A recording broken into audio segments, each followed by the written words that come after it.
Hello everybody, I'm Rowan6 with Rowan6 Entertainment, and welcome to a new series, a audiobook series of my fanfiction of the Doomslayers of MHA. The background art for this fanfiction is created by me. If you're interested in me doing art commissions for you, the link to my business Discord is down below. There's also a link to my community Discord, as well as the fanfiction link. Thank you, and enjoy the video. Rumi dragged her friend and husband to the nearest bar with the intention of getting completely wasted. She hadn't had any alcohol for centuries, and it was one of the main things she wanted to get if she ever got back. But unlike her husband Ryoko, her dear friend, her sister in all but blood was complaining. One of the things she remembered from her friend was that she was not against getting smashed. But then again, she just had her first encounter with Hell's forces and was forced to go through a boring meeting. But that isn't right, wouldn't that be more of a reason to get smashed? So as they approached the nearest bar, they entered it and she sat her friend down at the nearest table. She then took off her helmet, then spoke. "Okay, Ryoko, what's got your panties in a twist?" Rumi said as she looked at her friend curiously. "Rumi, you stink, you are covered in blood and guts. We should have changed and got in a shower before coming here," Ryoko said, annoyed at her friend's one-track mind. But Rumi looked confused, and when Ryoko saw her confused look, a thought crossed her mind and made her worry. "Rumi, what was the last time you took a bath or changed out of that armor?" Ryoko said with worry lacing her voice. I don't know." Vega, help me out here," Rumi asked Vega, because she too did not know the answer, which was weird. "Due to your armor's self-cleaning capabilities as well as its capabilities of maintaining your hygiene in a volatile environment. You have not removed your suit of armor or have taken in any shower or bath since your honeymoon 500 years ago. My hypothesis is due to your demigod status and your non-stop battle with Hell's forces.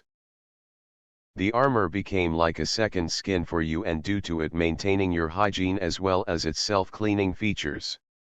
You forgot about such things," Vega said, a little amused. "Oh yeah, that's right. Can't really get a good romp in with the armor in the way," Rumi said, shrugging. "Rumi, at least tell me that you have been eating properly," Ryoko asked, defeated. But when Rumi gave her that same confused look from earlier, Vega decided to chip in, knowing the next question going to be asked. "Mrs. Slayer, as well as the Doom Slayer, do not need food or water to sustain themselves after their time in the divinity machine. This does not mean they can't eat or drink, it just means they no longer require it to sustain themselves. The last time Mrs. Slayer ate was the night before she entered the divinity machine. Slayers, I do have to warn you though, if you do eat or drink you will eventually need to relieve yourself. But do not worry, your suits have a waste disposal function," Vega said, which just caused Rumi to smile. "Sweet, I don't have to take off my armor if I'm going to get wasted," Rumi said with a smile, causing her husband to laugh and for Ryoko to facepalm. So Rumi started ordering the strongest drink that they had. But after 3 bottles in and not feeling even slightly buzzed, she started to get frustrated. "Why the fuck can I not get drunk?" Rumi said as she started to cry in despair. Ryoko would be amused if it wasn't for the clear despair in her eyes. It was like something she wanted all her life was now forever out of her grasp. Her husband though seemed to have it under control as he hugged her and whispered calming words into her ear. After she calmed down, the 3 left the bar. But it was as they were leaving when Rumi asked her husband a question that shocked her. "So when are you going to call your mother?" Rumi asked Izuku, which made the giant of a man pause, before he continued walking. I don't know even if I should, Izuku said, causing Rumi to sigh heavily. Look babe, if Billy came back to you all grown up, would you really care? Rumi asked Izuku very softly as she held his arm in a comforting way. But even with this act, she could feel him stiffen at her words. But he did not respond to her question, so after she let out another sigh she dropped the subject and led him to her apartment. They did not need to sleep, but Izuku made his way to the bedroom so he could just be alone for a bit. Rumi knew that was probably going to happen after she brought up one of his darkest days in his life. Taking off her helmet, she sat down at the dinner table and she pulled out a rifle out of her hammer space so she could clean it. But Rumi was not expecting Ryuko to sit in the seat across from her with a worried expression on her face. So are you going to tell me what that was all about? Ryuko asked as Rumi started dismantling the gun so she could clean it. What was what about? Rumi asked, playing dumb. As she started cleaning the inner barrel of the rifle, Ryuko just rubbed her forehead at her friend's obvious attempt to dodge the question. Fine, who's Billy then? Ryuko asked, causing Rumi to stiffen for a second before continuing to clean her weapon. Forgot how good your hearing was, but fine, Billy was his son. His wife and son were killed by demons in an invasion on an alternate Earth. Rumi said coldly as she continued cleaning her weapon. Ryuko just slumped into her chair at her tone, realizing that she really hit a sore subject. I'm sorry Rumi, I'm just worried, Ryuko said as she attempted to apologize for her blunder. It's fine, Rumi said, as she waved off her friend's apology. As she continued to clean her gun, Ryuko started to grow interested in it. The weapon was some type of heavy assault rifle that looked like it should have been mounted on some tank or truck instead of being wielded by a single person. Ryuko did not know much about guns. But as she looked at the bullets, she could tell that they were designed for punching through not just flesh, but armored targets as well. So when did you become a gun nut? Ryuko asked, causing Rumi to snort. Well, when you are neck deep in demon-infested territory, having a large variety of weaponry helps thin their herd quite a bit. My suit gives me access to a dimensional pocket, what my husband has dubbed hammer space, and oh boy, I got goodies in there. But I think this baby is my favorite. Probably because it was the first one I got. Speaking of which, do you mind handing me back my plasma pistol? You have no idea how rare they are, Rumi said. Without hesitation, Ryuko handed over the weapon to her friend, which she started dismantling and cleaning it. Looking over to her friend as she methodically cleaned every inch of the gun, she finally noticed that the blood and guts that decorated her armor were no longer present. Then she remembered Vega saying about her armor having self-cleaning capabilities, and this made her grow kind of jealous. How many clothes have been ruined because some villain decided to make a mess of things? Shaking her head from those thoughts, she got up from her seat and started walking to the guest room that was usually reserved for her. After getting changed out of her clothes and having a quick shower, she laid down in the bed and immediately fell asleep. The next morning, as Ryuko woke up, she was absolutely groggy. She was never a morning person, and it did not help that she had not slept for a whole week. So stepping out of her room and making her way to the kitchen to get a cup of coffee, she was quite shocked when she encountered Rumi still in her armor, probably never going to remove it, chiseling a block of stone. She also noticed that there were several other small statues that seemed to be carved out of stone right behind her.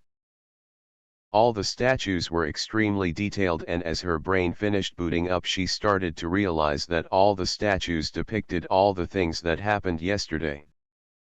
There was one for the meeting, which was everybody sitting at a table with everybody who attended having their own individual statues. There was the tackle hug that Rumi performed on her when they met during the battle. There were even a couple of sets of statues that depicted their various fights yesterday, including the ones in the hospital. Looking over to the living room, she noticed that her husband, who she still does not know the name of, had his helmet off, revealing his forest green hair and chiseled face. He was painting what only Ryuko could call several masterpieces. And just like Rumi's, they were all depicting what happened yesterday. Her thoughts were cut off by Rumi's voice grabbing her attention. "Nice to see you up, Ryuko. Did you sleep well?" Rumi asked without taking her eyes off what she was doing. "Yeah, I slept well," Ryuko said, lying. She woke up several times during the night due to the nightmares that she had because of the events that happened in the hospital. That first year who was turned into that thing, even haunts her mind at this moment. The lie did not get past her friend, it seems, since her eyes narrowed at her. "You don't need to lie, Ryuko, I heard you scream during the night. Even though I'm not good with that touchy-feely crap, I would have come into the room to comfort you if you hadn't locked the door," Rumi said in an attempt to comfort her, but failed miserably. This had the effect of causing Ryuko to snort. Deciding to change the subject, she decided to ask a question she had ever since she woke up and saw what they were doing. "I did not know you were a sculptor," Ryuko said, causing Rumi to snort in amusement. But Ryuko was undeterred as she asked again. "Seriously, why are you sculpting, and when did you start?" Ryuko asked again. "When I fell into that portal, I was smack dab in demon-infested territory. I was only 3 days in and I was already about to die. If it wasn't for Izuku and Vega, I would have. Anyway, I had a lot of time on my hands since my leg was broken in 3 ways. Izuku attempted to teach me how to paint. But it wasn't my speed, so Vega suggested stone carving. Since he noticed that I was fascinated by the inscriptions and carvings on the walls of the building we were making camp in. Having nothing better to do, I tried it out. It was extremely hard and challenging. But I was stubborn and bored, so I kept trying at it, and I guess I never stopped. Izuku does it so he can remember everything he wants to, and after a century I started doing the same. So yeah, that's why I am carving, just in case I forget about yesterday," Rumi said, not leaving her eyes off of her work. Ryuko nodded her head at that. It made sense, especially since her friend was now 600 years her senior. Ryuko frowned at that thought. If what Rumi said was true, Rumi was immortal. Ryuko knew that she was Rumi's only friend, and eventually, she was going to have to bury her. That is something that she could never wish on dash. Her thoughts were cut off by the voice of Vega. "Do not worry, Miss Tatsuma, if I am correct, in 2 more years your body will stop aging altogether. It seems like your cells are similar to the actual mythical dragons that are reported to have longer lifespans, and before you ask, no, I cannot read minds. But I have analyzed your micro-expression and body language, so I may predict your thought patterns," Vega said, shocking Ryuko. "Luckily, at least we don't have to build her a divinity machine," Rumi said, causing her husband to laugh a bit before he continued painting. Rumi just pouted at his laughter. She knew why he laughed, and that was because the prototype one they modified hurt like a bitch when it was used on her. She couldn't move for 3 days, and she was so goddamn miserable and bored for those 3 days. Ignoring the banter, Ryuko looked over the statues and got an idea. "Hey Rumi, do you mind if I paint your statues?" Ryuko asked, causing Rumi to freeze for a second as she thought over the question. If she remembered right, Ryuko had a whole collection of miniatures that she painted for some type of tabletop game. What was it called, D&D or something? But she stopped a while ago, didn't she? So her skills might be rusty. Pulling out a statue of a possessed, she decided to kill two birds with one stone. Rumi knew the troubles that Ryuko was most likely facing at the moment, and she did not like how she hesitated in that hospital. She knew from experience that carving the monsters that she faced helped her deal with the horrors that they truly were. Placing it in front of her, she could see her friend freeze up at the small statue's appearance, and before Ryuko could back out, Rumi spoke up. "Ryuko, I did not like how you froze up in the hospital. You need to face this head on. Carving them helped me face my fears because, believe it or not, I definitely had them, and still do. So try to paint this one in as much detail as possible so you can face them head on next time you fight them. Also, your skills might be a little rusty in painting, so before you touch my important stuff it's better to get some practice in," Rumi said as she placed the statue in front of her and after grabbing an extra set of paint and brushes from her husband. She set up her friend at a nearby table before she returned back to her carving. Ryuko did her best in painting the small statue that she was given. Even though Rumi was right about her freezing up, she did not like the fact she was forced to paint something that gave her nightmares all night. But then again, that was the point of painting the statue, to face those fears. So she stuck with it, and ended up painting more than one statue. All three of them were focused on their work, all the way up to lunchtime, before they headed out to UA for a meeting with Nizu. Nizu's office. Nizu was sitting in his office with Detective Tsukachi, Sir Nighteye, and Toshinori Yagi. The four were listening to multiple audio logs made by one of the head scientists of an alternate dimension that were attacked by the demons. But a lot of the files have been redacted or classified due to Vega, which pissed off Sir Nighteye. All the information that was redacted was her research into what was known as Argent energy. The audio files that they had access to was their research on the demons, which included the research on the Doom Slayer. Nizu was planning on playing the only 5 audio files that the scientists made on the mysterious man that Miruko came back with. So once the group of people was ready, he began the first recording. "This is Dr. Elena Richardson, log entry 002, subject analysis of Doom Slayer, January 24, 2163. There is no chance that the subject is a demon. We have blood samples pulled from the Mars base that show his blood type is B positive. But he is a male with a genome that makes him very much a member of the human race. But the enhanced strength and athleticism would indicate otherwise. So we decided to do a more thorough analysis of his genome, and in doing so we did detect minor oddities in his genome, but they were minor, very minor. There are also foreign bodies in his bloodstream of unknown origin. I cannot, as a contributing member of the scientific community, agree with the assumption by some of my colleagues that he is, for lack of a better word, a god. An avenging angel, the right hand of doom here to save humanity from its sins. But I cannot ignore the timing of his arrival, the identity of his enemies, and the fire and brimstone element of this catastrophe we currently find ourselves in. It has definitely shaken my scientific resolve," Dr. Elena said as the audio file ended, and once it did, the next one began.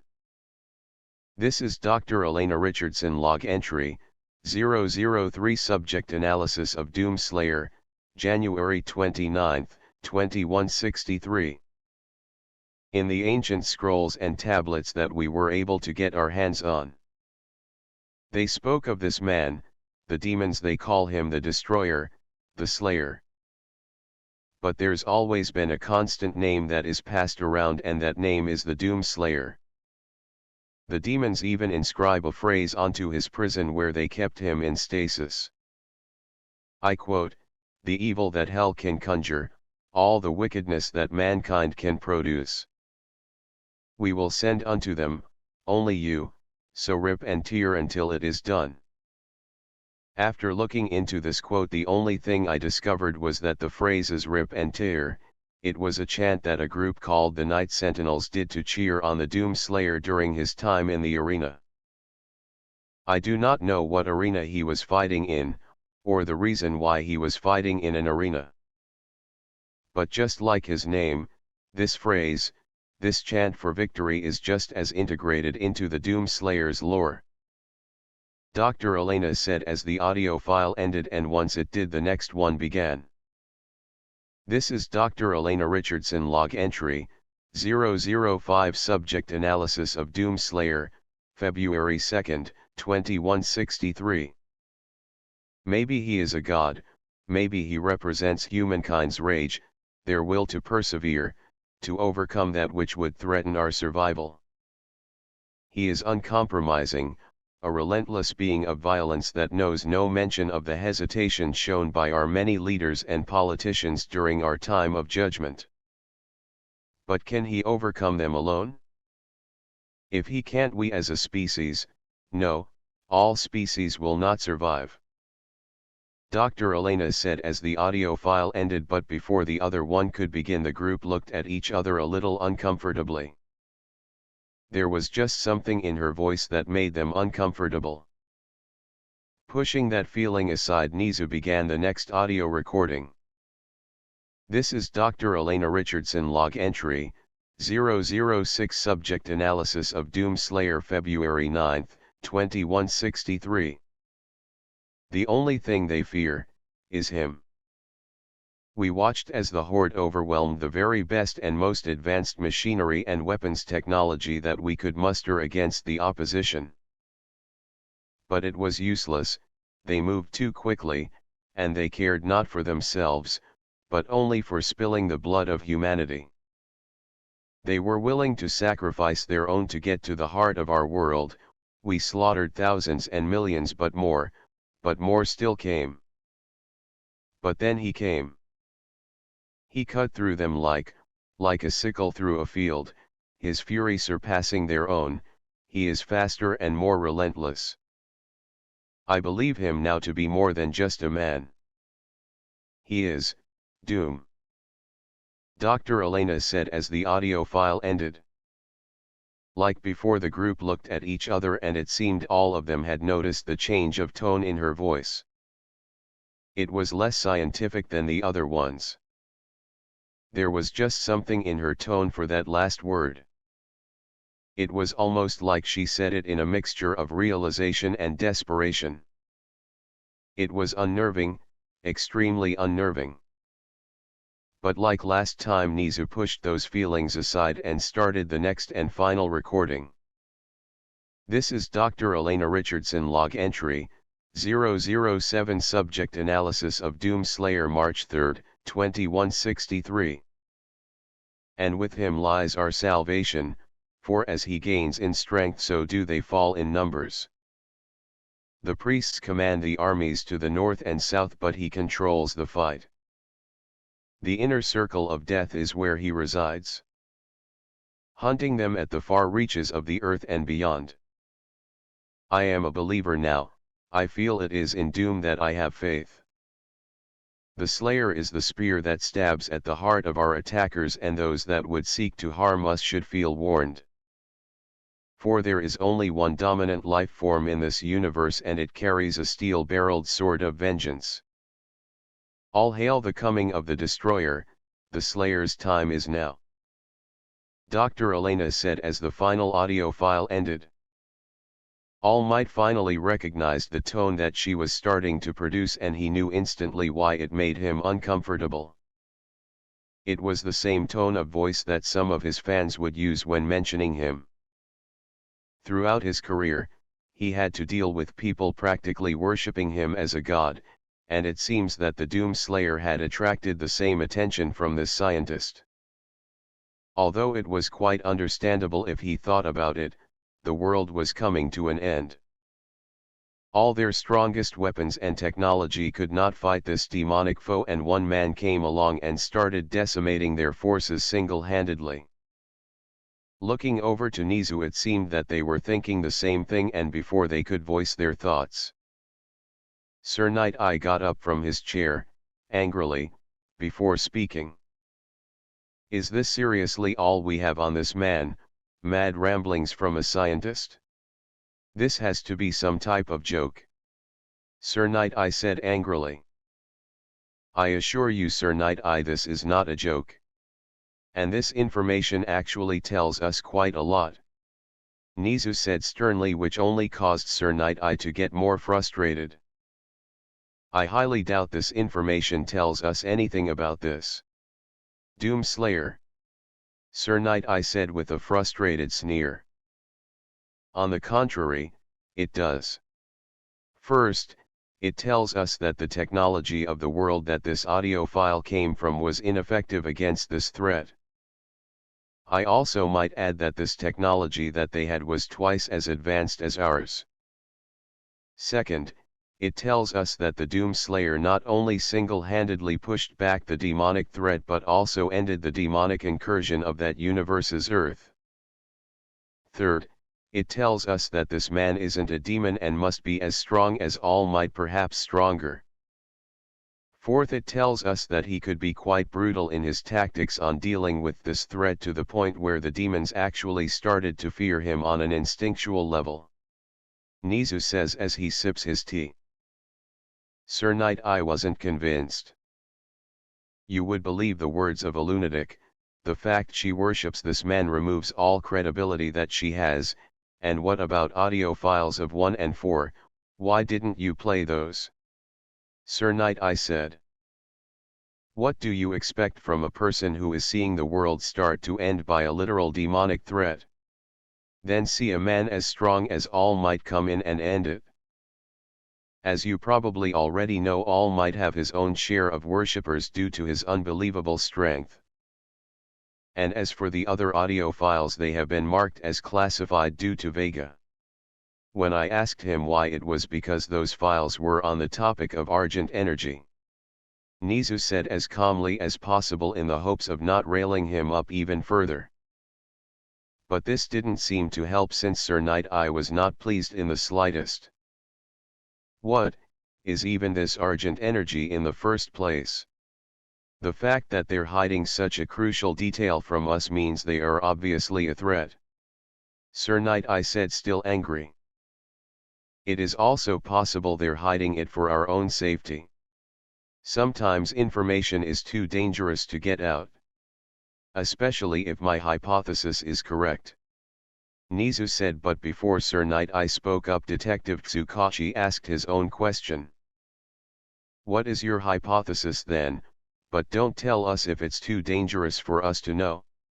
"For one, I can understand the wisdom of not handing out dangerous information," Detective Tsukachi asked, with All Might agreeing. "What I was able to gather was that this energy was used by the inhabitants of Hell to power their weaponry, and as we all know, their weaponry is quite destructive," Nizu said. But before he could continue his hypothesis, Sir Nighteye cut in. "I knew they were hiding weapons technology from us that we could use to fight this demonic threat on our own. We will need to figure out how to harness this energy for ourselves so we can properly defeat these demons," Sir Nighteye said. But before Nizu could interject or say anything, a deep and rough voice from the doorway cut through the air like a hot knife through butter. "It is that type of thinking why we did not give you any information on Argent energy, to begin with," Izuku said, practically growling at Sir Nighteye. They did not even notice that he entered the room. This statement only made Sir Nighteye bristle in anger, but before he could say anything All Might spoke up. Perhaps you can tell us why this energy is extremely dangerous. All Might said in the hopes of settling his old sidekick's temper. Fine, look, the reason why this energy is dangerous is because it attracts them like bees to honey. And the only way to get a hold of this energy is to open portals into their dimension or use a process that only somebody as fucked up as the demons would use. And before you say, oh, we just have to open portals and get this energy. Yeah, portals are a two-way road. All you are doing is making it easier for them to invade us. Right now they're isolated to one location. Normally they would just open portals all across the world and invade in every direction. Your guys are lucky right now, so don't fuck it up by suggesting stupid shit. Rumi said, growling just like her husband had a moment ago. Now listen here, I don't know who Sir Nighteye was about to say before being cut off. Leave, Mirai, now. All Might said in a tone that broke no room for argument. Sir Nighteye attempted to rebuttal his orders, but seeing the dangerous look in his eyes stopped it in its tracks. Huffing, Sir Nighteye left the office, and once he left, Nizu spoke up. Now why don't we start talking about how we're going to defeat this demonic threat? Make sure you guys like and subscribe, and I'll see you guys next time. Bye!